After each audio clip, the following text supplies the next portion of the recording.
শুধু টাকা রোজগারের ফিকির। দেশে থাইকা পারো, নাহলে বিদেশ গিয়া পারো, কোনো না কোনোভাবে পয়সা রোজগার করো।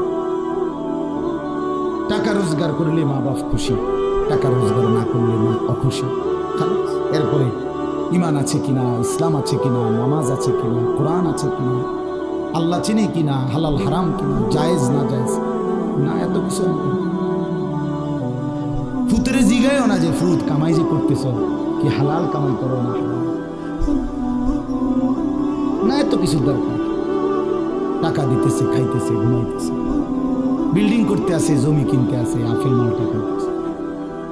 এক ছেলে আমার নিজে বলছে, আমি সবার ব্যাপারে বলি, এক ছেলে আমার নিজে বলছে যে আমি একটা দেশের নাম বলছে, যেই দেশে আমার কর্মটা ছিল, চলে আসছে ওই দেশ থেকে। আমার বলছে যে আমার কর্মটা হলো এই মদের বার, মদের হোটেলে নারী পুরুষ উলঙ্গ জিনাবে বিচার করে আমার দায়িত্ব শুধু পাশে দাঁড়িয়ে মদের বোতল নিয়ে দাঁড়ায় থাকা। যতবার তারা চায় অতবার তাদেরকে মদ গ্লাসে ঢেলে দেওয়া, তাদের হাতে তুলে দেওয়া। এর বিনিময়ে আমার মাসে বেতন 2 লাখ টাকা।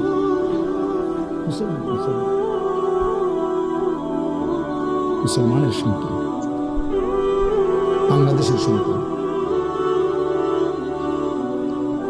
তো এই টাকা যখন বাবা খাচ্ছেন, বিল্ডিং করতেছে, কোনো টেনশন নেই।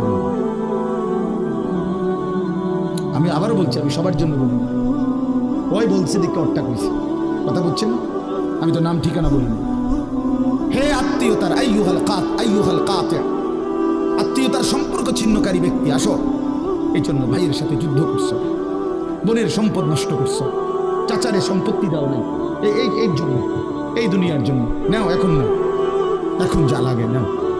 এইভাবে প্রত্যেক নাফরমান পাপীকে, হে হারামখোর সুদ করে দিগা, এখানে টাকা যা লাগে নে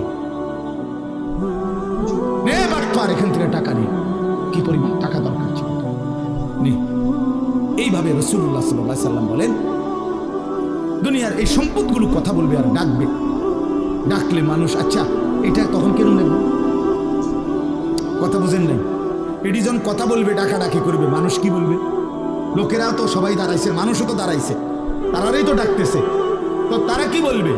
ওয়াকালাল ইনসানু মা লাহা, আল্লাহ নিজেই বলতেছে, লোকেরা তখন মানুষগুলো বলবে মা লাহা, এটা কি হলো, আরে এটা কি কারবার, এগুলো কথা বলে কেমনে, এগুলো কি কয়, এরা আমার চিনলো কেমনে, আমি যে সিটার,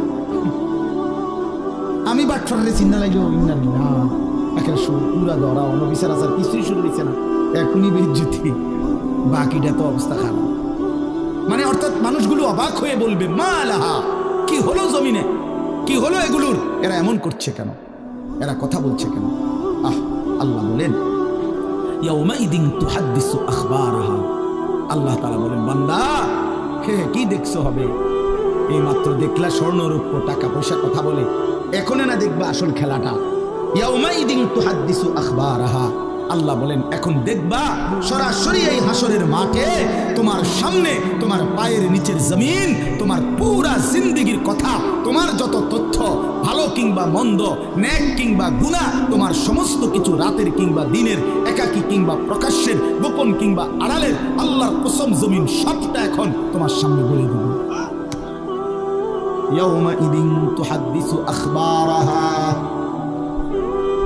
রব্বুল আলামিন বলেন জমিন সবটা কথা বলে দিবে, ভালোটাও মন্দটাও, আলোটাও অন্ধকারটাও, একাকীও অন্ধকারেও, প্রকাশ্যেও সবার মাঝেও সব বলে দিবে।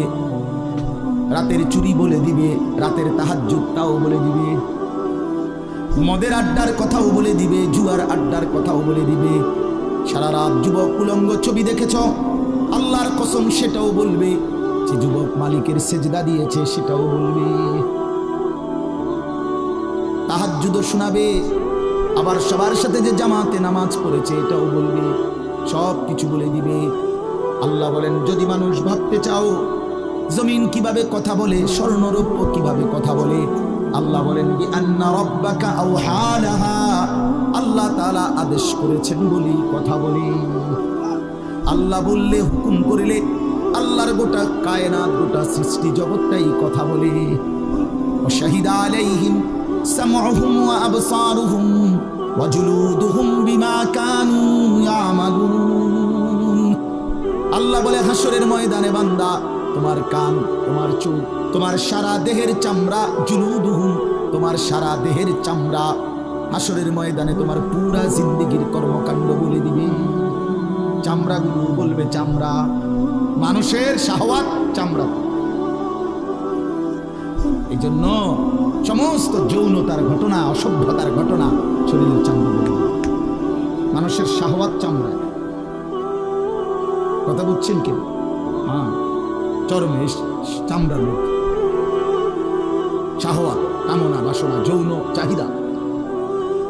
এই জন্য যত লোক দেখবেন বিভিন্ন হসপিটালে, যত ডাক্তার চর্মরোগের ডাক্তার, তত লোক যৌন রোগেরও ডাক্তার। হ্যাঁ, চর্ম ও যৌন রোগ বিশেষজ্ঞ, এটা একই বিষয়, একই চাকরি। চামড়া মানে আল্লাহ তাআলা বলেন তোমার চামড়া বলে দিবে কত রাত কত দিন নারীর প্রতি অবৈধ আগ্রহ, অস্থিরতার বেহায়াপনার অসভ্যতা করেছিলে।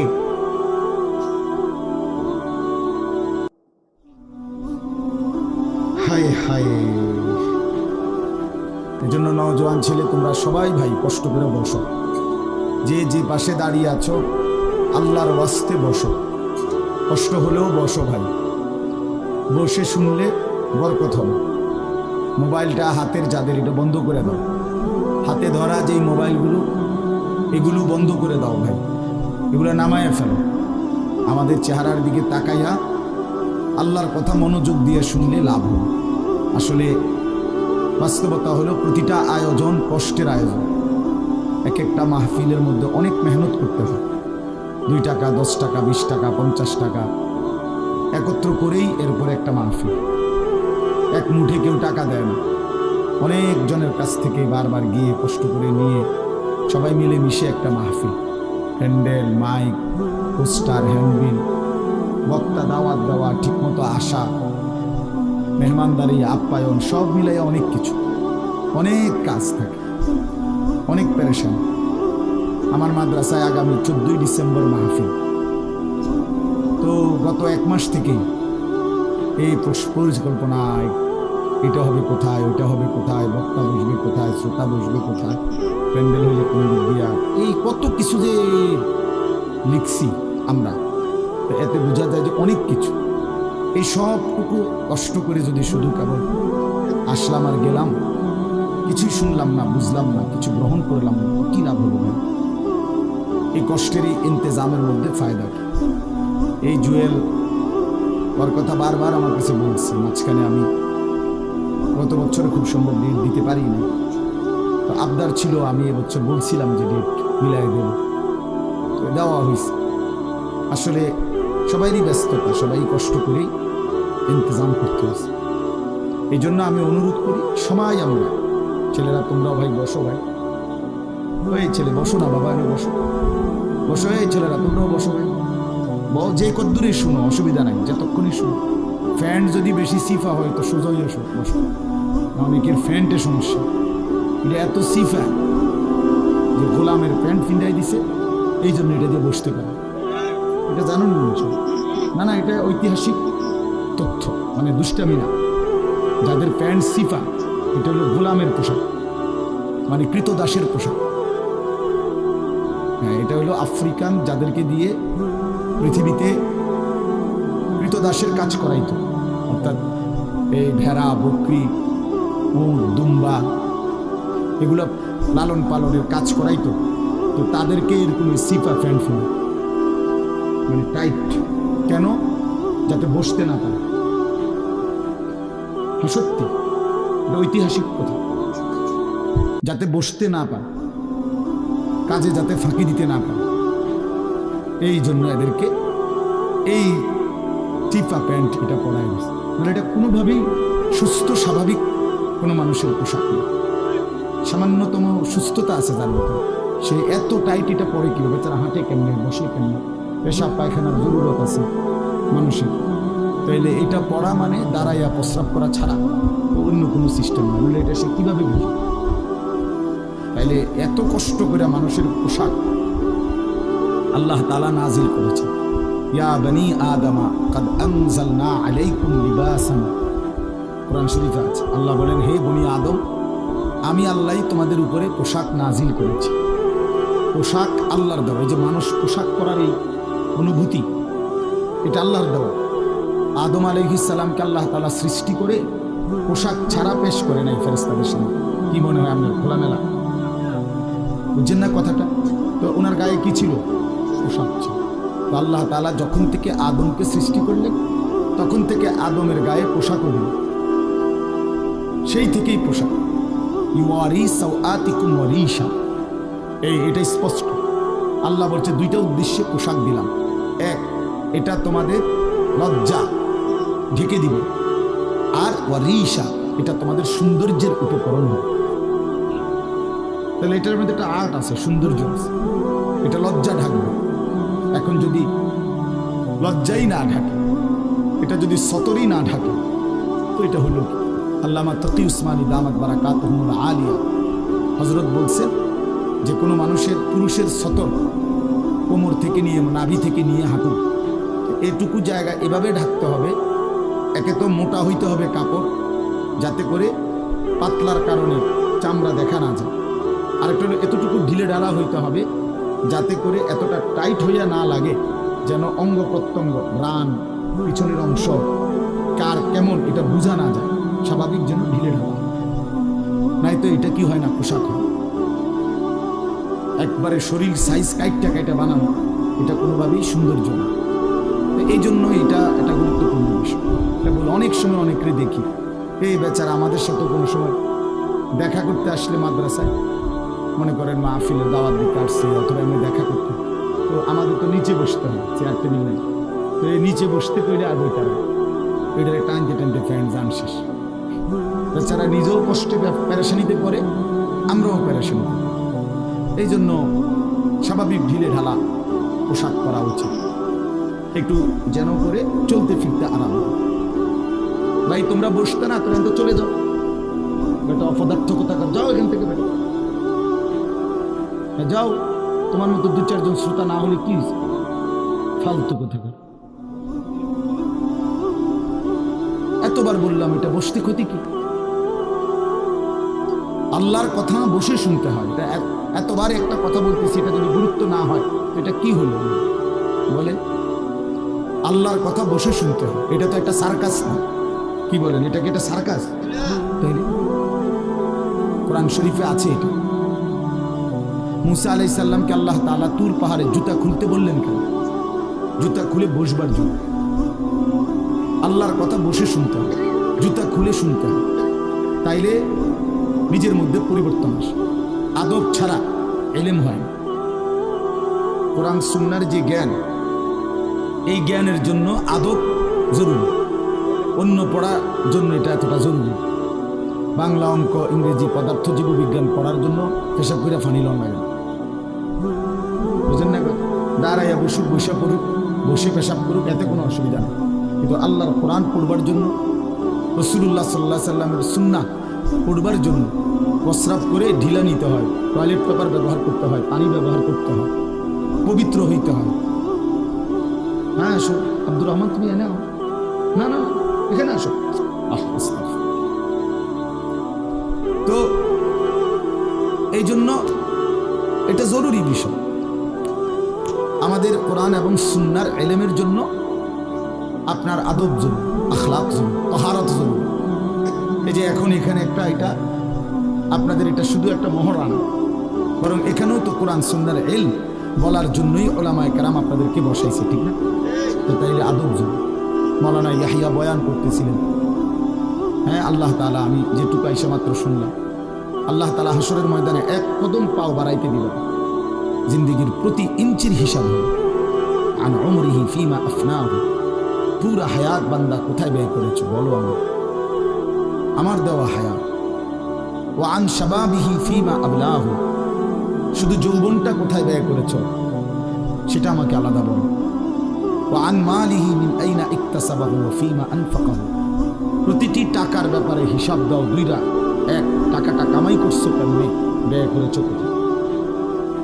ওয়া মাদা আমিলা ফিমা আলিমা, যা যা শিখেছিলা, জেনেছিলে, শুনেছিলে, তা কি পরিমাণ আমল করেছো সেটা বল, সেটা বল। এই জন্য এই বিষয়গুলো জরুরি বা রাসূলুল্লাহ সাল্লাল্লাহু আলাইহি সাল্লাম বলেন, এগুলো উত্তর না দিয়ে কোনো মানব সন্তান হাসরের ময়দানে এক কদম সামনে যাইতে পারবে না, এক কদম সামনে। কোরআনুল কারীমের মধ্যে আছে আল্লাহ তাআলা বলেন, ফাওয়ারাব্বিকা লানাসআলান্নাহুম আজমাঈন আম্মা কানু ইয়ামালুন।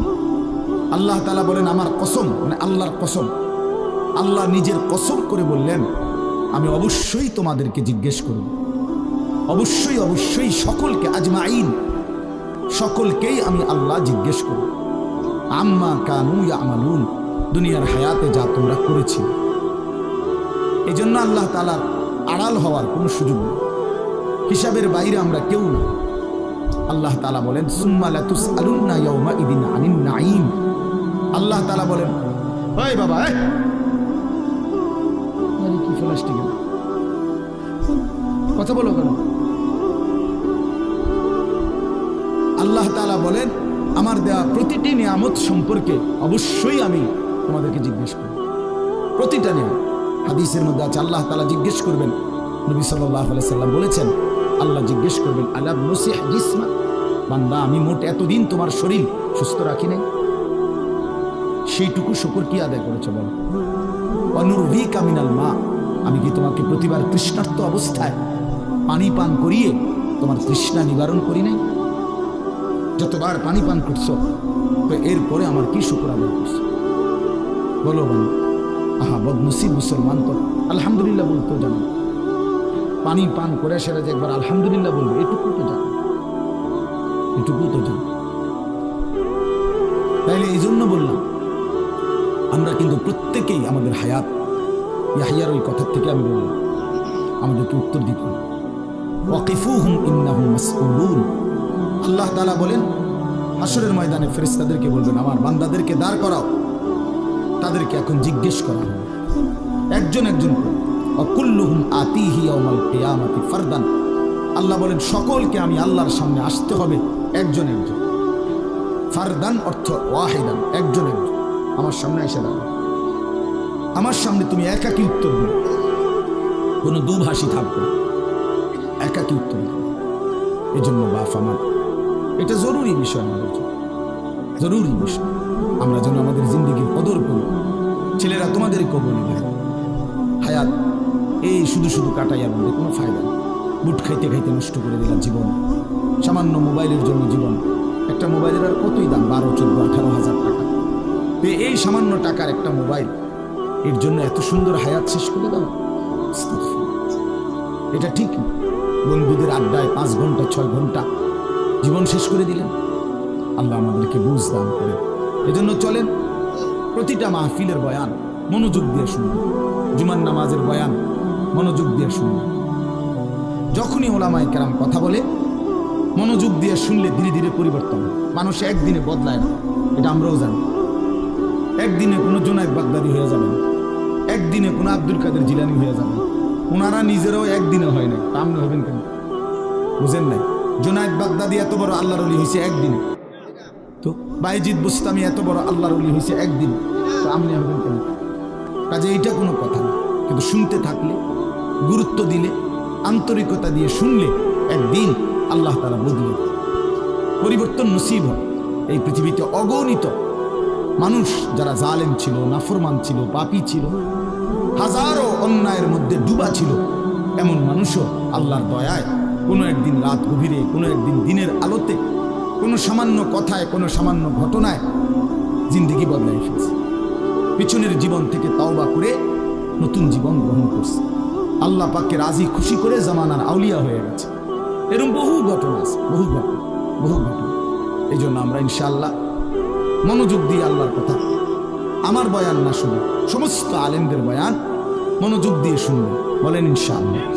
কোরআন সুন্নাহর কথা মনোযোগ দিয়েই শুনবেন, দেখবেন বরকত হবে। যদি আমার এই কথা একজনে বুঝেন, আমি মনে করি এতটুকুই আমার লাভ। 2 জন বুঝতে 2 জনই লাভ। আল্লাহ আমাদেরকে তৌফিক দান। চলেন,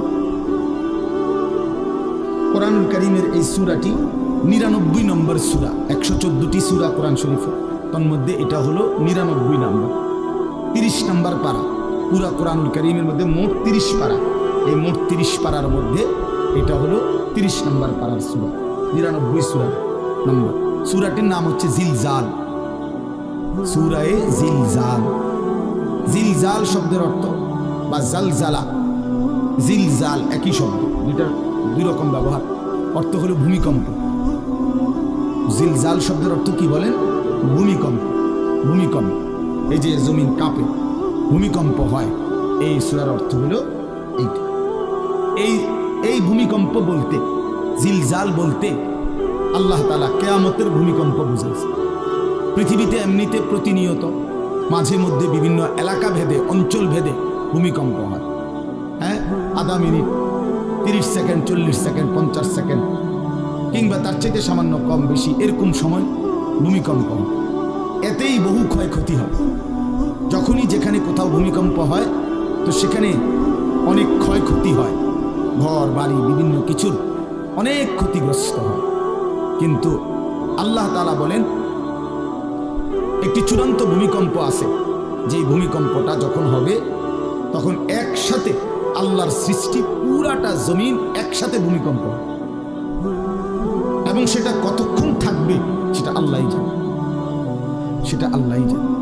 এরকম ভূমিকম্প হবে, আর সেই ভূমিকম্পটা হলো কিয়ামতের ভূমিকম্প। অর্থাৎ এই পৃথিবী ধ্বংস করার জন্য আল্লাহ তাআলা তার গোটা সৃষ্টি জগৎকে মউত দিবেন। মৃত্যু দুই রকমের, একটা হলো ব্যক্তিগত পৃথক একক মৃত্যু, আর একটা হলো গোটা আলমের মৃত্যু। সবার যখন পৃথক মৃত্যু হয় তো এটারে বলে মউত, আর গোটা পৃথিবীর যখন আল্লাহর সৃষ্টি সবটার যখন একসাথে মৃত্যু হবে সেটারে কয় কিয়ামত। সেটাই কিয়ামত, ওইটাও একটা মৃত্যু। আসমানের মউত হবে, জমিনের মউত হবে, সূর্য চন্দ্র গ্রহ নক্ষত্রের মৃত্যু হবে, অর্থাৎ সব কিছু শেষ হবে। তো এই যে কিয়ামত, এটা আমাদের ঈমানের অংশ, এটা হবেই হবে, এটা হবেই হবে। আখিরাত, কিয়ামত, এই পৃথিবী একদিন ধ্বংস হবে, শেষ হবে, এটা কোরআনুল কারীমের অসংখ্য আয়াতে আল্লাহ তাআলা বলছেন, বারবার বলছেন, বারবার, যে বান্দা যত সুন্দরী তোমার কাছে লাগে দুনিয়া, যত আকর্ষণীয় মনে হয় না কেন দুনিয়া, একে তো তুমিও থাকবে না, একে তো দুনিয়া নিজেই থাকবে। দুটোটা মনে রাখবে, না তুমি থাকবে স্থায়ী, না দুনিয়া থাকবে স্থায়ী, কোনোটাই না। তুমিও মৃত্যুবরণ করবা, একদিন দুনিয়ারও মৃত্যু হয়েছে, দুনিয়ারও মৃত্যু হয়েছে। প্রতিটা মানুষকে মরতে হবে, এটা আমরা সবাই জানি। কুল্লু নাফসিন যায়িকাতুল মাউত, সমস্ত আত্মা, সমস্ত প্রাণ, আল্লাহ তাআলা বলেন মৃত্যুর স্বাদ গ্রহণ করুন, মৃত্যুর স্বাদ গ্রহণ। কুল ইন্নাল মাউতাল্লাযী তাফিরুনা মিনহু ফাইন্নাহু মুলাকীকুম, আল্লাহ তাআলা বলেন হে নবী আপনি বলে দেন, ও দুনিয়াবাসী, মৃত্যু থেকে তোমরা যেখানেই পলায়ন করো না কেন, মৃত্যু তোমাদের সাথে সেখানে গিয়েই নিজেই মোলাকাত করবে, সাক্ষাৎ করবে। তুমি ডাকতে হবে না, মৃত্যু নিজেই আসো, মৃত্যু নিজেই আসো। আইনামা তাকুনু ইউদরিকুমুল মাউতু ওয়ালাউ কুনতুম ফি বুরুজিন মুশাইয়াদা, আল্লাহ বলে তুমি যদি এমন একটা বিল্ডিং বানাও, ঘর বানাও, যে ঘরটা অনেক উঁচা, যে ঘরটার উপর দিয়া কেউ ভিতরে ঢুকতে পারবে না, যে ঘরটার মধ্যে একটা ছিদ্র নাই, একদম আটকানো, তো এরকম একটা ছিদ্রবিহীন সুউচ্চ ঘরও যদি তুমি বানিয়ে তার ভেতরেও তুমি আশ্রয় নাও, তো ইউদরিকুমুল মাউত, মৃত্যু তোমার সেখানেই পৌঁছবে, তোমার সেখানেই পৌঁছবে। প্রিয় ভাই আমার, বন্ধু আমার, নওজোয়ান সাথীরা আমার, মৃত্যু এক অনিবার্য বাস্তবতা, চিরন্তন বাস্তবতা, এটা গ্রহণ করতেই হবে। হাসলেও মরতে হবে, কাঁদলেও মরতে হবে, সুখেও মরতে হবে, দুঃখেও মরতে হবে। রাজপ্রাসাদ আর অট্টালিকার মানুষটাও মরে যাবে, জীর্ণ কুটিরে যে লোক থাকে, হ্যাঁ, সেই লোকটাকে মরতে হবে।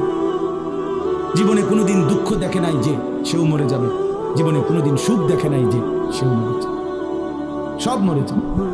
এটাই সত্য, এটাই বাস্তব।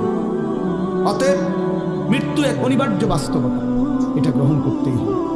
এটা যদি আমরা মনে রাখি, আমাদের জীবন অনেক সুন্দর হতো, অনেক সুন্দর হতো। রাসূলুল্লাহ সাল্লাল্লাহু আলাইহি ওয়াসাল্লাম বলছেন, আকসিরু যিকরা হাদিমিল লাযযাত ইয়ানি আল মাউত, আল্লাহর নবী বলেন আমার উম্মত তোমরা বেশি বেশি ওই জিনিসটা স্মরণ করো যে জিনিস তোমাদের সমস্ত স্বাদ, আনন্দ, আহ্লাদ চিরতরে মিটাই দেবে, তোমারে চিরস্তব্ধ করিবে। জলজ্জান্ত মানুষটা আমাদের সামনে হাঁটতো, চলতো, উঠতো বসতো ঘুরতো ফিরতো, হ্যাঁ সেই মানুষটা মনে করেন আমার চোখের সামনে নাই, তার লাশ আমার সামনে। আহা সেই লোকটা স্তব্ধ। পৃথিবীর কত মানুষ কত আওয়াজ করতেছে, কত শোরগোল করতেছে, কিন্তু এই লোকটা হাতও নাড়ে না, পাও নাড়ে না, চোখও মেলে না, আর কিছু। এ কি আশ্চর্য বিষয়! চোখের সামনের এই মানুষটা নাই, কি হলো তার? কে তারে থামাই দিল? কে তারে স্তব্ধ করল? এ তো আমার মতো ঘুরতো ফিরতো হাঁটতো। আহ, আমার আব্বারে আমি কত দেখছি, একদিন আমার আব্বা চলে গেল। আমার দাদারে আমি কত দেখছি, আমার দাদা একদিন চলে গেল। আমার জ্যাঠারে আমি দেখে আসছি, দোয়া করে আসছি, ফু দিয়ে আসছি। এক সপ্তাহ পরে দাদ জ্যাঠা ইন্তেকাল করলেন। আবার এক সপ্তাহ পরে আমি গিয়া জ্যাঠার জানাজা পড়াইছি। এই তো বাস্তবতা। যুবক ভাই, তুমিও মনে রাখো, বয়স্ক বাবা আপনিও মনে রাখেন। হাসান বসরি রহমতুল্লাহ আলাইহি একজন বড় বুজুর্গ ছিলেন। উনি বলতেন, তিনি যখন কোনো যুবককে দেখতেন আর বয়স্ক দেখতেন, তো তিনি যুবকদেরকে বলতেন, ইয়া মা'শারা শাবাব ইন্না যারআ কাদ তুদরিকুহুল আহাতু ক্বাবলা আন ইয়াবলুগ। তিনি উপদেশ দিতেন, হে যুবকগণ শোনো, সব ফুল, সব ফল, সব গাছ চারা পরিপক্ক পাকা পর্যন্ত পৌঁছায় না, তার আগেই অগণিত ফুল, অগণিত ফল, অগণিত চারা গাছ ঝরে। এটা উনি মনে করাইতেন মৃত্যু। উনি এটা বুঝাইতেন, যুবক তুমি দেখো, একটা আম গাছের মধ্যে যতগুলো মুকুল ধরছে ফুল, সবগুলো আম হয়। যতগুলো আম ধরছিল ছোট ছোট, সবগুলো বড় পাকা পর্যন্ত যায় না, তার আগেই ঝরে যায়। ঝরেই যায় বেশি, থাইকা যায় অল্প। তার মানে যুবক, কিশোর, তরুণ এই বয়সেই মৃত্যু হয় বেশি, বৃদ্ধ পর্যন্ত পৌঁছে কম। পুরা বাড়িতে অনেক সময় এমন হয় একজনও বয়স্ক লোক নেই, একজন। আমার ঘর, আমার বাপ চাচাদের যে ঘর, সেখানে আপনার এখন আমার চাচাতো ভাই, জ্যাঠাতো ভাই, আমার ভাই বেড়াদর সব মিলাইয়া আমাদের ছেলে পেলে ভাই বাতিজা মিলে না হয়তো 60-70 জন আছি আমরা, কিন্তু আমাদের একজনও বয়স্ক লোক নাই। আমার দাদাও নাই, দাদিও নাই, জ্যাঠাও নাই, চাচাও নাই, আমার আব্বাও নাই, কেউ নেই। তাইলে কেন এমন হলো? তাহলে বোঝা গেল অধিকাংশই ঝরে যায়, কবরে চলে যায়, মৃত্যু হয়ে যায়। এই জন্য ধোঁকা না খাওয়া। আরেকটা হলো, বয়স্ক লোককে দেখলে উনি বলতেন, হাসান বসরি রহমতুল্লাহ আলাইহি, ইয়া মা'শারা শুয়ুখ, হে বৃদ্ধগণ। উনি তাদেরকে জিজ্ঞাসা করতেন যে, মা ইউনতাযারু বিস-সারঈ ইযা বালাগা, যখন কোনো ফসল পাইকা যায় তখন আর বাকি থাকে কি? কি বাকি থাকে? কাটা। কথা বলে না, কি বাকি থাকে? ক্বালু আল হাসাদ, বা কাটাটা বাকি থাকে, পাইকা তো গেছে। তার মানে আপনারা পাইকা তো গেছেন, বয়স তো হয়েই গেছে, আর শুধু মৃত্যুটা বাকি, আর শুধু মৃত্যুটা বাকি। তাইলে যুবককে বলতেন, তুমি ভেবো না তুমি বৃদ্ধ হবা, কারণ অসংখ্য ফুল তো আগেই ঝরে যায়, অসংখ্য ফল তো আগেই ঝরে যায়, অসংখ্য গাছ তো আগেই ঝরে যায়। আবার বৃদ্ধকে বলতেন যে আপনার তো আর কিছুই বাকি নাই, আপনি তো পাইকেই গেছেন, এখন শুধু কাটা, কবর, মৃত্যু ছাড়া আর বাকিটা। তাহলে মৃত্যু ভুলে না যাওয়া, মউত ভুলে না যাওয়া। রাসূলুল্লাহ সাল্লাল্লাহু আলাইহি ওয়াসাল্লাম বলেন, কাফা বিল মাউতি ওয়াইজান। নবীজি বলেন, কোন মানুষ যদি মৃত্যুর কথা স্মরণ করে, তার ওয়াজের জন্য, নসিহতের জন্য এটাই যথেষ্ট, এটাই যথেষ্ট। আমরা কিতাবে পড়ছি, হযরত ওমর রাদিয়াল্লাহু তাআলা আনহু, এত বড় সাহাবী, উনি বলতেন, কুল্লা ইয়াউমিন ইউকালু মাতা ফুলান, মাতা ফুলান, ওয়ালা বুদ্দা মিন ইয়াউমিন ইউকালু মাতা ওমর। তিনি বলতেন, হায় শোনো, প্রতিদিন ঘোষণা হয় আজ অমুকের মৃত্যু হলো, অমুকের মৃত্যু হলো, অমুকের মৃত্যু হলো। অচিরেই একদিন ঘোষণা হবে, আজ ওমরের মৃত্যু হলো, আজ ওমরের মৃত্যু হলো। উনি বলেন, এই ঘোষণা শুনবে খুব দ্রুত একদিন। এই জন্য বাপ, এই আমাদের ব্যক্তিগতভাবে প্রতিনিয়ত মৃত্যু হচ্ছে, ঠিক এভাবে আমরা তো মরছি, একদিন এই গোটা আলমের মৃত্যু হবে। এই গোটা সৃষ্টিটাই আল্লাহ তাআলা গোটায় ফেলবে। আচ্ছা, কি আশ্চর্য, এটা কি অবাক করা! এক মিনিট যদি কেউ বিবেক দিয়া ভাবে, যারে বলে কি বলেন কি, এত বড় আসমান ভেঙে যাবে, এই সূর্য খসে পড়বে, চাঁদ খসে পড়বে। আল্লাহ তাআলা বলছে ইযা সামাউন ফাতারাত, আসমান ভেঙে যাবে। ওয়া ইদাল কাওয়াকিবু ইনতাসারাত, তারকারাজি খসে খসে পড়বে। ইযা শামসু কুব্বিরাত ওয়া ইদাল কাওয়াকিবু ইনতাসারাত, আল্লাহ তাআলা বলছেন সূর্যটা গুটায় ফেলা হবে, পাহাড়গুলো বালির মতো তুলার মতো উঠতে থাকবে। ইদা রাজ্জাতিল আরদু রাজ্জা, এই জমিনের মাটিগুলো রেজা রেজা পাউডার পাউডার হয়ে যাবে। ইদাল বিহারু ফুজ্জিরাত, সমুদ্র খাল বিল নদীর পানিগুলো সব টকবগে উতরাইয়া গরম হইয়া বাষ্পের মতো উড়ে যাবে। না কোথাও পানি থাকবে, না কোথাও গাছ থাকবে, না আসমান থাকবে, না জমিন থাকবে, কিছু না। আচ্ছা, এটা কেমন কথা? এটা কেমন আশ্চর্য বিষয়! এই গোটা আলমের মৃত্যু হবে। আল্লাহ তাআলা কোরআন কারীমে বিশ্বাস করেন, অসংখ্যবার এই কথা এটা বলছে, এটা হবেই হবে। ইদা ওয়াকাতিল ওয়াকিয়া, আল্লাহ বলেন এই ঘটনাটা ঘটবে। লাইসা লিওয়াকাতিহা কাযিবা, এই ঘটনা মিথ্যা মনে করার মতো কেহ নাই।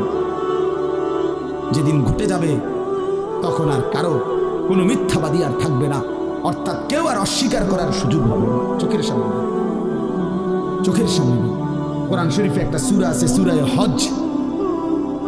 ওই যে আমরা হজ করি না, এই হজ সূরাটার নাম। এই সূরার শুরুতে আল্লাহ তাআলা এই পৃথিবী ধ্বংসের কিয়ামতের একটা সাংঘাতিক বর্ণনা দিয়েছেন। ওইখানে আছে আল্লাহ বলেন, ইয়া আইয়ুহান নাসুত্তাকু রাব্বাকুম, হে মানুষ তোমরা আল্লাহকে ভয় করো। আর শুনো, ইন্না জালজালাতাস সাআতি শাইউন আযীম, নিশ্চয়ই কিয়ামতের ভূমিকম্প, জালজালা, এই যে বললাম জিলজাল এবং জালজালা অর্থ ভূমিকম্প। আল্লাহ বলেন কিয়ামতের ভূমিকম্প, ইসরাফিল যখন ফু দিবে, আমার এই পৃথিবী যখন ভাঙতে শুরু করবে, এই সৃষ্টি জগৎ পুরাটা যখন আমি আল্লাহ গুটায় ফেলবো। ওয়াসসামাওয়াতু মাতবিয়াতুম বিয়ামিনি, আল্লাহ বলেন সাত আসমান আমি আল্লাহ তাআলার হাতের মধ্যে গুটায় ফেলবো, গুটায় ফেলবো। তুমি জানো না আমার ক্ষমতা। কুল্লু মান আলাইহা ফান ওয়া ইয়াবকা ওয়াজহু রাব্বিক, সব শেষ করে দেবো আমি, শুধু আমি আল্লাহই থাকবো, শুধু আমি আল্লাহই থাকবো। তো আল্লাহ তাআলা বলেন এই ইসরাফিল ফু দিলেই, শুরু করলেই জমিনে ভূমিকম্প শুরু। ইন্না জালজালাতাস সাআতি শাইউন আযীম, আল্লাহ বলেন নিশ্চয়ই এই কিয়ামতের ভূমিকম্প এটা শাইউন আযীম, বড়ই ভয়ানক, বড়ই মারাত্মক। কারণ দুনিয়ার ভূমিকম্প এক নাম্বার হলো বর্তমানের ভূমিকম্প, কখনো 30 সেকেন্ড, কখনো 40 সেকেন্ড, কখনো 47 সেকেন্ড, 50 সেকেন্ড, এই সেকেন্ড সেকেন্ড মিনিট 47 মিনিট নিয়ে ভূমিকম্প হয়।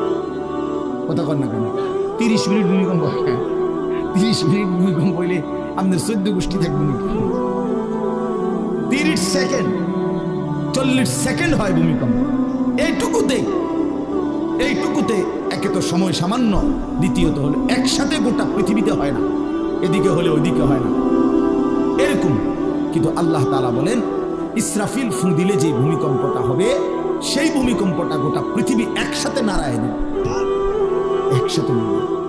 47 সেকেন্ড না, কতক্ষণ সেটা আল্লাহ জানে। তখন অবস্থা কি হবে? মানুষের আতঙ্ক, এই ভূমিকম্পে আতঙ্ক। হ্যাঁ, আমি একবার চাঁদপুর মাহফিলে ছিলাম, রাত্রে ঘুমাইছি মসজিদের রুমে, ইমাম সাহেবের ঘরে, এই সময় ভূমিকম্প আইছে, দরজা খুলে দিছি, দৌড় মসজিদের মাঠে আইছি দাঁড়াইয়া, চাই যে পুরা গ্রামের মানুষ সব আইসা বলছে হই হই, হায় হায়। অথচ সবাই চিৎকার দিতে দিতে ভূমিকম্প শেষ। ভূমিকম্প হয়েছেই তো অল্প একটু, কিন্তু এটুকুর আতঙ্কেই যা হুজুর পাবলিক বরাবর, কিসের হুজুর আর কিসের পাবলিক, বক্তা শ্রোতা সমান। এই এখন মনে করেন ভূমিকম্প হইলে আমরা সব দিব দৌড়, আমি হুজুর বিদায় বলতাম, হ্যাঁ আমি একটা বড় হুজুর, বড় প্রধান বক্তা, আমি লড়লে কি মানুষ কি করবেন, আপনি কি করবেন, আমার সময় আমার জান নিয়ে আল্লাহু আকবার। তো এই সামান্য ভূমিকম্প, কিন্তু আল্লাহ তাআলা বলেন ইসরাফিল সিংহা ফু দিলে যে ভূমিকম্প হবে বান্দা, সেটা বড়ই ভয়ানক, সেটা সারা পৃথিবী নড়বে একসাথে। তখন কি হবে মানুষের আতঙ্ক? ইয়াউমা তারাউনাহা তাযহালু কুল্লু মুরদিআতিন আম্মা আরদাআত। এই এক নম্বরে আল্লাহ বলেন যে মা তার বাচ্চাটাকে দুধ পান করাইতেছিল, এই কোলের বাচ্চা, দুধের বাচ্চা, আপন মা তার দুধের বাচ্চা ভুলে যাবে, ফেলে দিবে, ছুঁড়ে মারবে, আর মা পাগলের মতো দৌড়ানো শুরু। কোরআন শরীফের আয়াত, ওয়াতাদাউ কুল্লু যাতি হামলিন হামলাহা। এবং আল্লাহ তাআলা বলেন যে মায়ের পেটের বাচ্চা 10 মাস পূর্ণ হয়ে গেছে, আগামী 2 ঘন্টা 5 ঘন্টা পরে বাচ্চাটা এমনিতেই প্রসব হইতো, আল্লাহ তাআলা বলেন ইসরাফিলের ফু দিলে জমিন যখন কাঁপতে শুরু করবে, তো এই গর্ভধারিণী মা, গর্ভবতী নারী পাগলের মতো এভাবে ছুটবে, দৌড়বে, নিজের গর্ভের বাচ্চা নিজে নিজেই পড়বে। সুকারা, আল্লাহ বলেন মাতালের মতো সমস্ত মানুষগুলো ছুটতে থাকবে। ফাইদা বারিকাল বাসার ওয়া খাসাফাল কামার ওয়া জুমিআ আশ-শামসু ওয়াল কামার। আল্লাহ তাআলা বলে চন্দ্র সূর্য আলোহীন হয়ে যাবে, সূর্য চন্দ্র এক হয়ে যাবে। ওয়া জুমিআ আশ-শামসু ওয়াল কামার ইয়াকুলুল ইনসানু ইয়াওমাইদিন আইনাল মাফার। লোকেরা দৌড়বে আর ছুটবে, মানুষ একে অপরকে জিজ্ঞেস করবে ভাইয়া পালাবো কোথায়, দাঁড়াবো কোথায়, কোথাও তো স্থির কোনো জায়গা নাই, কোথায় দাঁড়ানো? আল্লাহ তাআলা বলেন কাল্লা লা ওয়াজার, না বান্দা, সেদিন আর কোথাও জায়গা মিলবে না। ইলা রাব্বিকা ইয়াওমাইদিনিল মুস্তাকার, আজকে শুধুই কেবল তোমার আল্লাহর কাছেই আশ্রয় ঠিকানা। এভাবে বহু আয়াত কোরআনুল কারীমের মধ্যে আল্লাহ তাআলা বর্ণনা করছেন। আমার ভাই, তো এই ইসরাফিলের ফু দিলে গোটা আলমের মৃত্যু হবে, ভূমিকম্প শুরু হবে। এই ভূমিকম্প কেন হবে? এই কাঁপতে কাঁপতে সমস্ত কিছু ভাঙ্গা একসাথে, এই সব কিছু আল্লাহর সৃষ্টি, সমস্ত কিছুই জমিনের তলদেশে চলে যাবে। জমিন তখন খালি ফাঁকা, জমিনে তখন কিচ্ছু নাই, কিচ্ছু, একটা সুতা মাটির উপরে থাকে। এই প্রথমবার ইসরাফিল ফু দিলে সমস্ত কায়নাত, ইনসান, জিন, আল্লাহর সমস্ত সৃষ্টি, মাখলুকাত সব জমিনের তলদেশে চলে যায়। মানুষ ও জিন ও অর্থ সম্পদ, স্বর্ণ রৌপ্য, মণি মুক্তা, হীরা জহরত, সব সব সব একটা কাগজের অস্তিত্ব, সব কিছু, ওটা জমিন ফাঁকা। এভাবে কতদিন আল্লাহ যায়, কতদিন আল্লাহ যায়। হ্যাঁ মা ভাই, এরপরে একটা নির্দিষ্ট সময় পরে আবার আল্লাহ তাআলা ইসরাফিলকে জীবিত করবেন, করে আবার আল্লাহ তাআলা দ্বিতীয়বারের মতো ফু দিতে বলবেন। এই 2 ফুঁয়ের মাঝখানে কতদিন? নবী সাল্লাল্লাহু আলাইহি সাল্লামের এক হাদিসের মধ্যে বলছে 40। সাহাবীরা ব্যাখ্যা করছেন, মুহাদ্দিসিন, সেই 40টা হতে পারে 40,000 বছর। 40,000। এই জন্য বাস একটা কথা হলো, সর্বশেষ যেই লোকটা কবরে যাবে, শেষ যেই ব্যক্তি মরবে পৃথিবীতে, হতে পারে তাকেও শুধু কবরেই থাকতে হবে 40,000 বছর। 40,000 বছর, এরপরে তো আখিরাত। এই 40,000 বছর যদি কবরে আযাব হয়, 40,000 বছর যদি কবরে আযাব হয়, তখন কি হবে? এবার ভেবে দেখেন, এখন যারা কবরে যাচ্ছে, নূহ আলাইহিস সালামের জামানায় যারা মারা গেছে, ইব্রাহিম আলাইহিস সালামের জামানায় যারা মারা গেছে, নবীজি সাল্লাল্লাহু আলাইহি সাল্লাম তো 1,500 বছর আগে ইন্তেকাল করছেন, 1450 বছর আগে। তো ওই সময়ে যারা মারা গেছে তারা কবরে পড়ে আছে আজকে 1,500 বছর, 1,500 বছর, 1500 বছর। তাহলে নূহ আলাইহিস সালামের জাতি কত বছর থেকে পড়ে আছে? কোথায় নূহ নবী, কোথায় আমাদের নবী? কত ব্যবধান! এই জন্য বাস শুধুমাত্র কবরের বিষয়টাই তো সাংঘাতিক, আখিরাত তো শেষ ব্যক্তিটাও যদি কবরে থাকতে হয় 40,000 বছর, তো এখনকার মানুষগুলো আছে কত পাওয়া। এই যার কবরে আযাব হচ্ছে, আহা বাফ, সে কি পরিমাণ কষ্ট করছে। ভাই ভাই, কবরবাসীদের রুহের মাগফিরাত। আরে ভাইয়া, একবার চোখ বন্ধ করে 1 সেকেন্ড ভাবেন, আজ আমরা যাদের রুহের মাগফিরাত কামনা করলাম, এই 20 বছরের ব্যবধানে, 30 বছরের ব্যবধানে, 10 বছরের ব্যবধানে, 50 বছরের ব্যবধানে আবার এর পরের লোকেরা আমাদের রুহের মাগফিরাত। এটা কি পরিমাণ বাস্তবতা, কি পরিমাণ বাস্তবতা! এটাকে অস্বীকার করার, না বুঝার কিছুই নাই, মৃত্যুকে না বুঝার কিছুই নেই। কারণ এত বেশি জলজ্জান্ত আল্লাহ তাআলা এটা আমাদের সামনে দেখাইছেন, এত মানুষের মৃত্যু আল্লাহ আমাদের সামনে দেখাইছেন, এটাকে অস্বীকার করার, না বুঝার কিছুই কিছুই নেই। তো চলেন, এরপরে আল্লাহ তাআলা ইসরাফিলকে আবার জীবিত করবেন। জীবিত করে আল্লাহ তাআলা ইসরাফিল আলাইহিস সালামকে বলবেন, ইসরাফিল আবার তুমি সিংহায় ফু দাও। এইবার যখন সিংহায় ফু দিবে তখন ইসরাফিল আলাইহিস সালামের এই দ্বিতীয় ফুতে আবার ভূমিকম্প শুরু। আবার কি শুরু হবে? ও মাঝখানে ভাই, ওই ছেলে অপদার্থ, কথা বলো না, হাসাহাসি করো না, তার কথা বাকি থাকলে, দুষ্টামি বাকি থাকলে উঠে চলে যাও, বাহিরে আলাদা জায়গা আছে।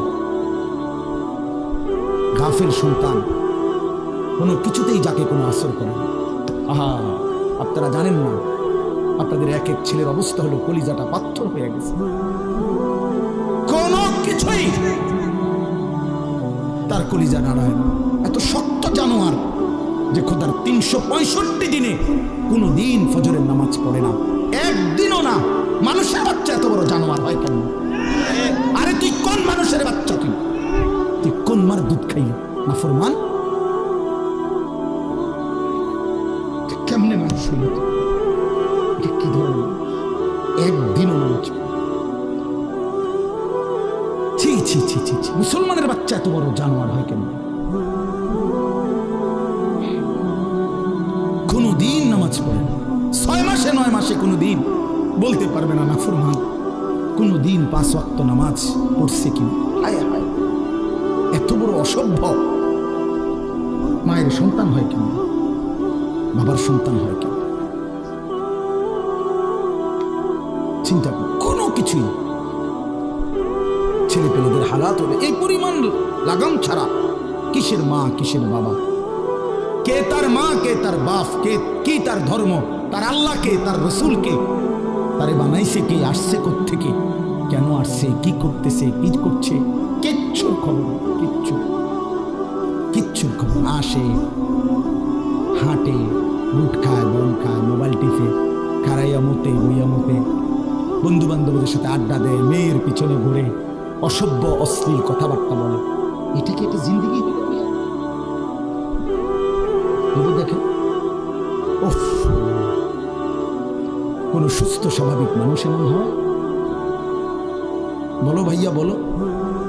রাগ করো না বাপ, কে তোমা করে মনে করাই না, কেউ মনে করে। হা, বাবা মারও ফিকির শেষ, শুধু টাকা রোজগারের ফিকির। দেশে থেকে পারো, বলে বিদেশ গিয়া পারো, কোনো না কোনো ভাবে পয়সা রোজগার করো। টাকা রোজগার করলে মা বাপ খুশি, টাকা রোজগার না করলে মা অখুশি। এরপরে ইমান আছে কিনা, ইসলাম আছে কিনা, নামাজ আছে কিনা, কোরআন আছে কিনা, আল্লাহ চিনি কিনা, হালাল হারাম কিনা, জায়েজ না জায়েজ না, এত কিছু ফুতরে জিগায়ও না যে ফুত কামাই যে করতেছ, কি হালাল কামাই করো না না, এত কিছু দরকার। টাকা দিতেছে, খাইতেছে, ঘুমাইতেছে, বিল্ডিং করতে আসে, জমি কিনতে আসে, আফেল মালটা করতেছে। এক ছেলে আমার নিজে বলছে, আমি সবার ব্যাপারে বলি না, এক ছেলে আমার নিজে বলছে, হুজুর আমি একটা দেশের নাম বলছে, যেই দেশে আমার কর্মটা ছিল, চলে আসছে ওই দেশ থেকে। আমার বলছে, হুজুর আমার কর্মটা হলো এই, মদের বার, মদের হোটেলে নারী পুরুষ উলঙ্গ জিনা ব্যভিচার করে, আমার দায়িত্ব শুধু পাশে দাঁড়িয়ে মদের বোতল নিয়ে দাঁড়ায় থাকা, যতবার তারা চায় অতবার তাদেরকে মদ গ্লাসে ঢেলে দেওয়া, তাদের হাতে তুলে দেওয়া, এর বিনিময়ে আমার মাসে বেতন 2 লাখ টাকা।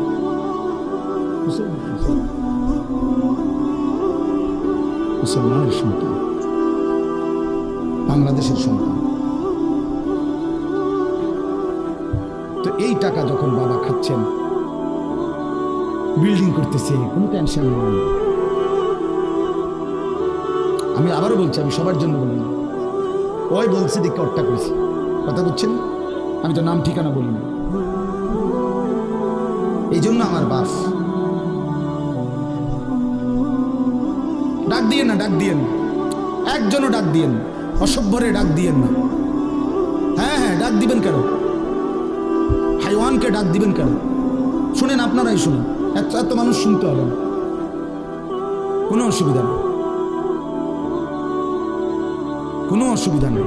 আমি তো এটাই বুঝাইতে চাইতেছি, প্রত্যেকটা মানুষ আজকে মুসলমান, আমরা ঘর দেখায়, ফার্নিচার দেখায়, বিল্ডিং দেখায়, হুজুর দোয়া করেন, ব্যাপারটা করছি, হুজুর দোয়া করেন। কিতা দোয়া করতে হবে? কিতা দোয়া করতে? বিল্ডিং এর দোয়া কিতা আবার? ইট বালুর লেগে দোয়া করে লাভ কি বেড়া? হুজুর মোটরসাইকেল কিনছি, হুজুর দোয়া করে, কিতা দোয়া করতে? মোটরসাইকেলের দোয়া কিতা? আজীব লাগে না বাস্তব? এগুলো সার ডালাই দিন আজকে দোয়া করে, সার ডালাই দোয়া, ওটা সার ডালাই করে, ওটার ফুতে মোবাইলে অস্থির উলঙ্গ ছবি দেয়। ওটার সন্তান উনি দাঁড়াইয়া রয়েছে মিস্ত্রির সামনে, ওনার গাম ভাইয়া ভাইয়া পড়তেছে সার ডালাইয়ের দিন, আর অসভ্য জানোয়ার সন্তান বন্ধুদের সাথে উলঙ্গ ছবি দেখতেছে। ওই জানোয়ারের জন্য উনি সার ডালাই, ওই হাইওয়ানের জন্য উনি ঘর করে দিয়ে দিতেছে, উনি কবরের জায়গা ঘর করে দিয়ে গেছে, এর জন্য ঘর করলেন? ছি ছি ছি ছি ছি। আমার দেওয়া ঘরে আমার কষ্টের কমাইয়ে এখানে বসে বসে রঙিন ছবি দেখবে, উলঙ্গ দৃশ্য দেখবে ঘরে শুয়া শুয়া সারা রাত। এর জন্যই আমার জীবনের এই অর্জন, এই ছিল আমার উপার্জনের উদ্দেশ্য। আহ, কতবার বললে বুঝবেন, কেমনে বললে বুঝবেন, কারে বললে বুঝবেন? আল্লাহ মাফ করুন। চলেন বা তো বলতেছিলাম, আল্লাহ তাআলা ইসরাফিল আলাইহিস সালামকে বলবেন আবার ফু দাও। তো তিনি দ্বিতীয়বারের মতো ফু দিলে জমিন আবার ভূমিকম্প শুরু হবে। এই ভূমিকম্পে জমিন কাঁপতে কাঁপতে এইবার জমিনের তলদেশে ওই প্রথমবার ফু দেওয়াতে ভূমিকম্প কাঁপতে কাঁপতে সব উপরে যা ছিল সব নিচে চলে গেছে। মনে আসেনি এটা করছে? তাহলে উপরটা কি ফাঁকা, এইবার নিচে যা ছিল সব উপরে চলে আসবে। এই আসলেই এটা হাসরের মাঠ। সমস্ত নিচের জিনিস যা কিছু, একেবারে মানুষ, গরু, ছাগল, হাঁস, মুরগা, জিন, ইনসান, গদ, দুয়ার, বাজার, ব্যবসা, দোকান, টাকা, হীরা, জহরত, মণি, মুক্তা, টাকা পয়সা, অর্থবিত্ত, সব সোজা কথা জমিনের তলদেশের সব কিছু জমিনের উপরে উঠে আসবে। এই উঠে আসলেই এটা হাসরের মাঠ। এইটা, এই হাসরের মাঠ কোনটা জানেন? এই যেখানে বসে আছেন এখন, এইটাই হাসরের মাঠ। এই জমিনের উপরেই হাসরের মাঠ। বাকি শুধু আল্লাহ কোরআন বলছে ইদাল আরদু মুদ্দাত, আমি আল্লাহ জমিনটাকে টেনে আরো লম্বা করে দেব, আরো বড় করে দেবো, প্রশস্ত করে দেবো। কারণ ওই যে পিছের মানুষ খারাপ লাগবে না? মানুষ তো দাঁড়াই বসেই আদম আলাইহিস সালাম থেকে নিয়ে, মানুষ বেশি না? মানুষ, গরু, ছাগল, হাঁস, মুরগা, জিন, ভূত সব খারাপ না? সব দাঁড়াবে। এই জন্য আল্লাহ তাআলা বলেন জমিন আমি প্রশস্ত টেনে দিব, লম্বা করে দিব, এতটুকু। বাকি এটাই হাসরের মাঠ, এটাই হাসরের মাঠ। এই কথাটাই এখানে আল্লাহ তাআলা উল্লেখ করছে, ইদা জুলজিলাতিল আরদু জিলজালাহা, যখন দ্বিতীয়বারের মতো ইসরাফিলের ফু দিলে জমিনের ভূমিকম্প শুরু হবে। ওয়া আখরাজাতিল আরদু আসকালাহা, আল্লাহ তাআলা বলেন তখন জমিন তার তলদেশে যা ছিল সমস্ত জমিনের তলদেশে, এগুলো এতদিন জমিনের বোঝা ছিল, বোঝা মানে মাটির নিচে, এগুলো সে মনে হয় যেন ফোজা কান্দে লইছে। এবার ওয়া আখরাজাতিল আরদু আসকালাহা, জমিন তার বোঝা মানে জমিনের তলদেশে যা ছিল সে এবার তা জমিনের উপরে উঠায়, উপরে উঠায়। এরপরে আশ্চর্য কথা শুনেন, এরপরের কথাটার জন্য রাসূলুল্লাহ সাল্লাল্লাহু আলাইহি সাল্লাম হাদিসে বলছেন, এই ভাই শুনেন, ছেলেরা তোমরাও শোনো। নবী সাল্লাল্লাহু আলাইহি সাল্লাম বলেন এই জমিনের তলদেশ থেকে যখন সবকিছু উপরে উঠে আসবে তখন অর্থ সম্পদ, হীরা জহরত, মণি মুক্তা, স্বর্ণ রৌপ্য এগুলো স্তূপ আকারে উঠে আসবে জমিনের উপরে, মানে হাসরের মাঠে। তো নবীজি একেবারে স্পষ্ট হাদিস, নবীজি সাল্লাল্লাহু আলাইহি সাল্লাম বলেন তখন এই স্বর্ণ রৌপ্য, টাকা পয়সা, হীরা জহরত এগুলো, এই অর্থ সম্পদগুলো আল্লাহর কুদরতে কথা বলবে। স্বর্ণের টুকরা কথা বলবে, কথা বলবে, রৌপ্যের টুকরা কথা বলবে, এগুলো কথা বলবে। কথা কি বলবে? এগুলো তখন ওই নাফরমান মানুষগুলোকে ডাক দিবে, ডাক দিবে, আইয়ুহাস সারিক, হে চোর, এদিকে এই সম্পদের জন্য চুরি করেছিলে, আজ যা দরকার নেও। আইয়ুহাল কাতি, হে ডাকাত, এদিকে এদিকে আসো, এই সম্পদের জন্য ডাকাতি করছিল, আজ নেও। হে আত্মীয়তার, আইয়ুহাল কাত, আইয়ুহাল কাতি, আত্মীয়তার সম্পর্ক ছিন্নকারী ব্যক্তি আসো, এই জন্য ভাইয়ের সাথে যুদ্ধ করছো, বোনের সম্পদ নষ্ট করছো, চাচারে সম্পত্তি দাও নাই, এই জন্য, এই দুনিয়ার জন্য নাও, এখন না, এখন যা লাগে নাও। এইভাবে প্রত্যেক নাফরমান পাপীকে, হে হারামখোর সুদ করে দিগা, এখানে টাকা যা লাগে নে, নে বাটপার, এখান থেকে টাকা নে, কি পরিমাণ টাকা দরকার ছিল নে। এইভাবে রাসূলুল্লাহ সাল্লাল্লাহু আলাইহি ওয়াসাল্লাম বলেন, দুনিয়ার এই সম্পদগুলো কথা বলবে আর ডাকবে, ডাকলে মানুষ আচ্ছা এটা তখন কেন লিখবো, কথা বুঝেন নাই? এটি যখন কথা বলবে, ডাকাডাকি করবে, মানুষ কি বলবে? লোকেরা তো সবাই দাঁড়াইছে, মানুষও তো দাঁড়াইছে, তারাই তো ডাকতেছে, তো তারা কি বলবে? ওয়াকালাল ইনসানু মা লাহা, আল্লাহ নিজেই বলতেছে, লোকেরা তখন মানুষগুলো বলবে মা লাহা, এটা কি হলো, আরে এটা কি কারবার, এগুলো কথা বলে কেমনে, এগুলো কি কয়, এরা আমার চিনলো কেমনে, আমি যে সিটার, আমি বাটফারে চিন্তা লাগলো, ইন্নালিল্লাহ, একের পুরা ধরা অনবিচার আচার কিছুই শুরু হয়েছে না, এখনই বেজ্জতি, বাকিটা তো অবস্থা খারাপ। মানে অর্থাৎ মানুষগুলো অবাক হয়ে বলবে মা লাহা, কি হলো জমিনে, কি হলো এগুলোর, এরা এমন করছে কেন, এরা কথা বলছে কেন? আল্লাহ বলেন ইয়াউমাইদিন তুহাদ্দিসু আখবারাহা, আল্লাহ তাআলা বলেন বান্দা হে কি দেখছো হবে, এই মাত্র দেখলা স্বর্ণ রূপ্য টাকা পয়সা কথা বলে, এখন না দেখবা আসল খেলাটা। ইয়াউমাইদিন তুহাদ্দিসু আখবারাহা, আল্লাহ বলেন এখন দেখবা সরাসরি এই হাসরের মাঠে তোমার সামনে, তোমার পায়ের নিচের জমিন, তোমার পুরা জিন্দেগির কথা, তোমার যত তথ্য, ভালো কিংবা মন্দ, নেক কিংবা গুনাহ, তোমার সমস্ত কিছু, রাতের কিংবা দিনের, একাকী কিংবা প্রকাশ্যের, গোপন কিংবা আড়ালের, আল্লাহর কসম জমিন সবটা এখন তোমার সামনে বলে দিবে। ইয়াউমাইদিন তুহাদ্দিসু আখবারাহা, রব্বুল আলামিন বলেন জমিন সবটা কথা বলে দিবে, ভালোটাও মন্দটাও, আলোটাও অন্ধকারেটাও, একাকীও অন্ধকারেও, প্রকাশ্যেও সবার মাঝেও সব বলে দিবে। রাতের চুরি বলে দিবে, রাতের তাহাজ্জুদটাও বলে দিবে, মদের আড্ডার কথাও বলে দিবে, জুয়ার আড্ডার কথাও বলে দিবে। সারা রাত যুবক উলঙ্গ ছবি দেখেছ, আল্লাহর কসম সেটাও বলবে, যে যুবক মালিকের সেজদা দিয়েছে সেটাও বলবে, তাহাজ্জুদ শোনাবে, আবার সবার সাথে যে জামাতে নামাজ পড়েছে এটাও বলবে, সব কিছু বলে দিবে। আল্লাহ বলেন যদি মানুষ ভাবতে চাও জমিন কিভাবে কথা বলে, স্বর্ণরৌপ্য কিভাবে কথা বলে, আল্লাহ বলেন বিআন্না রাব্বাকা আওহা লাহা, আল্লাহ তাআলা আদেশ করেছেন বলেই কথা বলে।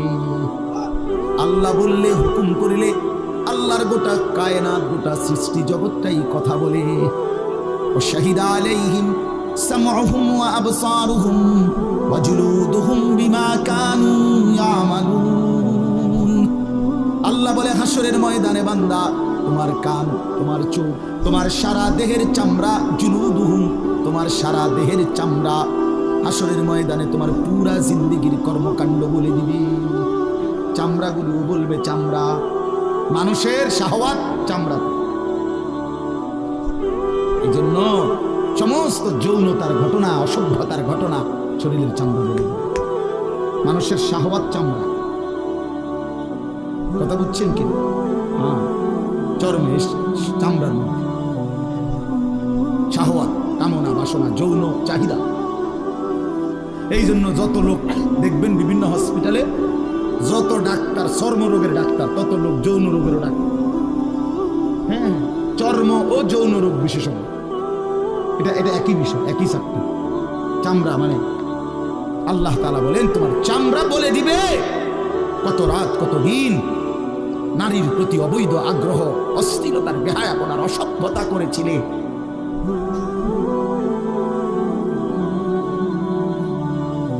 হায় হায়, বিআন্না রাব্বাকা আওহা লাহা, আল্লাহ বলেন আমি আল্লাহ হুকুম করেছি বলে কথা বলে। এই জন্য আল্লাহ হুকুম করিলে চামড়াও কথা বলে, কানেও কথা বলে। এখন কি কানে কথা বলে? কিন্তু সেদিন বলি চোখেও কথা বলে। এখন চোখ কথা বলে, মানে সবকিছুর জবান খুলবে, সবকিছু। আপনারা বলেন, আমরা তো মনে করি জিহ্বায় কথা বলে না, জিহ্বায় কথা বলে না, আল্লাহর হুকুম হইলে কথা বলে। নাহলে যেই লোক বোবা, তারও তো জিহ্বা আছে না, তো সে কথা বলে না। যে লোক কানে শুনে না, তো তার কি আপনার এভাবে কান বলতে কিছু নাই? তো সে শুনে না কেন? কথা বলেন না কেন? আল্লাহর হুকুম। যার চোখ, যে চোখে দেখে নাই, যে জুয়েল ভাই, আমি মূলত তার মহব্বতেই মাহফিলটা দিচ্ছি। তো এই যে দেখে না, তো তার এভাবে তো চোখ আছে, সে দেখে না কেন? আল্লাহ তাআলার হুকুম নাই বলে দেখে। ঠিক কিনা বলেন না কেন? মজার বিষয় হলো রাসূলুল্লাহ সাল্লাল্লাহু আলাইহি ওয়াসাল্লাম হাদিসে স্পষ্ট বলেছেন, বিশ্বাস করেন, একেবারে বিশুদ্ধ হাদিস, আল্লাহ তাআলা তার দুইটা চোখ নিয়ে গেছে। নবীজি বলছেন, সে যদি সবর করে আল্লাহর হুকুমের উপরে চলতে পারে, রাসূলুল্লাহ সাল্লাল্লাহু আলাইহি ওয়াসাল্লাম বলেন, আল্লাহ তাআলা তাকে এই দুইটা চোখ নিয়ে যাওয়ার কারণে, অন্ধ বানানোর কারণে সে যে সবর করলো, আল্লাহ রাসূল বলছেন আল্লাহ তাআলা নিশ্চিত তাকে জান্নাত দান করবে। এই জন্য তুমি ভাই সবর করো। মালিকের এই দুনিয়া দেখতে পারলা না, তো অপেক্ষা করো, একদিন জান্নাত দেখবা, জান্নাতের হুর দেখবা, তো আরো মজা হবে যে আমি প্রথমেই জান্নাতি দেখলাম, জান্নাতি দেখলাম। যা মালিক, দুনিয়া দেখলাম না তোমার, তুমি আমারে জান্নাত দেখাই। আল্লাহ তৌফিক দান করুন। ইয়াউমাইদিন ইয়াসদুরুন নাসু আশতাতান লিয়ারাউ আমালাহুম। আল্লাহ বলেন, তখন দলে দলে ফেরেশতারা মানুষগুলোকে লাইনবদ্ধ, সারিবদ্ধ করে দলে দলে বানাবে। লোকেরা পরস্পর, প্রত্যেকটা মানুষকে ফেরেশতারা আলাদা আলাদা গ্রুপ বানিয়ে দেবে হাসরের ময়দানে। তখন প্রত্যেকে এই গ্রুপে গ্রুপে, দলে দলে লিউরাউ আমালাহুম, নিজেদের আমলনামা, নিজেদের আমল দেখবার জন্য সামনে এগিয়ে যাবে। অর্থাৎ প্রত্যেককে তারা আমলনামা দেখবার জন্য, দেওয়ার জন্য নির্দিষ্ট জায়গায় নিয়ে আসবে। নেওয়ার পরে সেখানে প্রত্যেকের ফাইল, প্রত্যেকের খাতা, আমলনামা তার হাতে তুলে দেওয়া হবে। দিলেই সে দেখবে। আল্লাহ বলতেছেন, ফামান ইয়ামাল মিসকালা যাররাতিন খায়রান ইয়ারা, এক বিন্দু, এক অণু পরিমাণ, পরমাণু পরিমাণ, সামান্য থেকে সামান্য পরিমাণও নেকি, কল্যাণ, তাও তুমি দেখতে পাবা। ওমান ইয়ামাল মিসকালা যাররাতিন শাররান ইয়ারা, বিন্দু থেকে বিন্দু মন্দ যা করেছিলে তাও তুমি দেখতে পাবে। এক জাররা, মূলত জাররা বলে তাফসীরের মধ্যে লিখছে লা ওয়াজনা লাহু লা জিনাতা লাহা, যেটার কোনো ওজন হয় না, এত সামান্য, এত সামান্য, ওজন নাই, মানে 100 গ্রামও না, 10 গ্রামও না, 1 গ্রামও না, আধা গ্রামও না, এত সামান্য, এটা কোনো ওজন নাই, ওজন না, ওজন আসে না আর কি, ওজনে হয় না, এরে বলে জাররা। তাফসীরের মধ্যে লিখছে, কোনো ব্যক্তি, হযরত আব্দুল্লাহ ইবনে আব্বাস বলেন, কোনো ব্যক্তি যদি মাটিতে এমনি হাত মারে, মানে হাত লাগাই আবার উঠাই লাইছে, তখন এই যে বালুগুলো লাগছে, এই বালুর যেগুলো হাত থেকে ঝরে পড়ে কণা, এগুলো তার চাইতে সামান্য এক জাররা। আমার উস্তাদ বলছিলেন ছাত্র জীবনে আমাদেরকে, যে মানুষ যে কাপড় ধুইয়া চিপে, কাপড় এমনি চিপ্পা রোদ্রে দেয় না, মানে চিপ্পাই তো ফানি ফেলায়, তো কাপড় চিপ্পা সাইরা মানুষের একটা স্বভাব হইল রৌদ্র দেওয়ার আগে এটার একটা ঝাড়া মারে, লুঙ্গিটারে একটা আগে কি মারে, ঝাড়া দিয়া এরপরে দেয়। এই যে লুঙ্গিটা ঝাড়া দিলে যে ছোট্ট ছোট্ট পানির ফোঁটা ছিটকাইয়া পড়ে, এই ফোঁটা, এগুলো পিচ্ছি পিচ্ছি, এগুলো এক একটা ঝাড়া, অথবা তার চাইতে ছোট, এটার ওজন আসবে না, এটা 1 গ্রামও হবে না, আধা গ্রামও হবে না। এই সামান্য ভালোটাও তুমি দেখবা, মন্দটাও দেখবে। কেমনে আড়াল করবেন ভাই? নিজেকে আড়াল করবেন কেমনে বাপ? যুবক, তুমি কেমনে আড়াল করবে? কোরআন শরীফে আছে, আল্লাহ বলেন, ইয়াউমা তুবলাস সারাইর, বান্দা আমি হাসরের ময়দানে তোমার অন্তরের গোপন বিষয়গুলো, যেগুলো কেউ শুনে নাই, তুমিও বলো নাই, শুধু মনে মনে কল্পনা করছিলা ভালো কিংবা অসৎ, সেগুলো হাসরের ময়দানে তোমার সামনে খুলে দেব। হ্যাঁ, আফালা ইয়ালামু ইযা বু'সিরা মা ফিল কুবুর ওয়া হুসিলা মা ফিস সুদুর। আল্লাহ তাআলা বলেন, এই বুকের ভিতরে, অন্তরের ভিতরের যে কথাগুলো, সেগুলো খুলে দেব। এই জন্য আজকে আমার কথা এখানে শেষ। আমি এতটুকু কথাই বলতে চাই, এই 92 নম্বর সূরাটা আমাদেরকে এই কথার সবক দিচ্ছে যে আমরা আমাদের জিন্দগির 1 সেকেন্ড, একটি নিঃশ্বাস আড়াল করবার সুযোগ নেই। হিসাব দিতে হবে, হিসাব দিতে হবে। 1 মিনিট, 1 সেকেন্ড, 1 পলক, 1 লম্হা, 1 মুহূর্ত আমাদের আড়াল করবার সুযোগ নাই ভাই।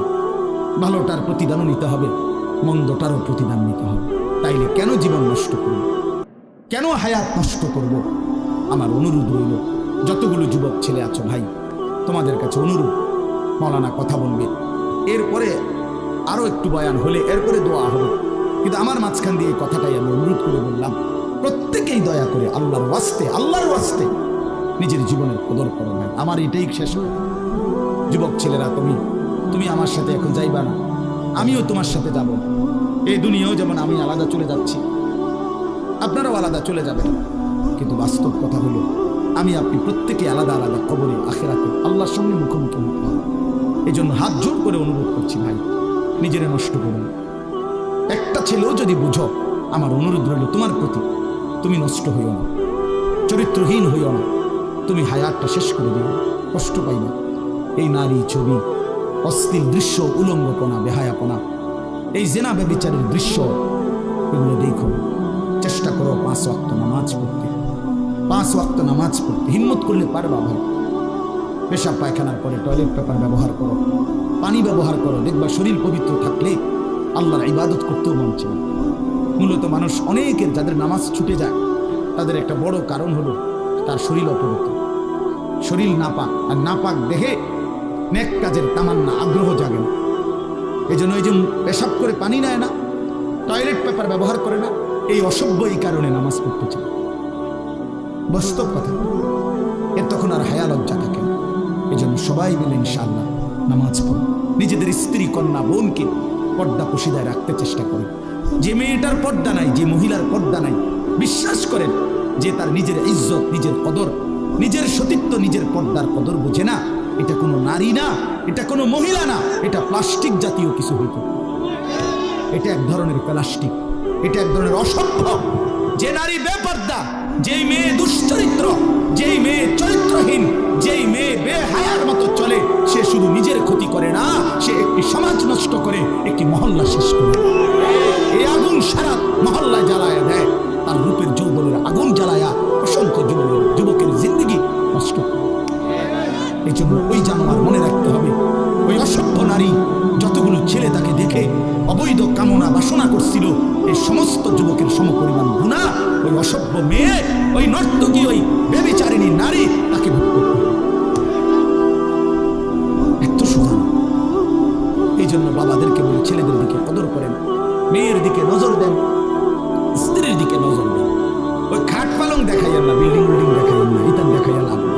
উঠতে লাইলে সবারই ঘুমাইয়া না, পরিশ্রম করে ঘুমাইলে এত কিছু লাগে না। কত মানুষ আছে এরকম যারা ফাওড়াও দোয় না, জুতাই না, এবার ফাও দেবো কিনে সময় করে এতটা ক্লান্ত থাকে যে শুনলেই কি এসে পড়ে ঘুম আসে। আল্লাহ আমাদের সবাইকে কদর করার তৌফিক দান করেন। আজকের এই মাহফিলকে আল্লাহ তাআলা ভরপুর বরকত দান করেন। আল্লাহ তাআলা আপনাদের সবাইকে কবুল আর মনসুর করেন।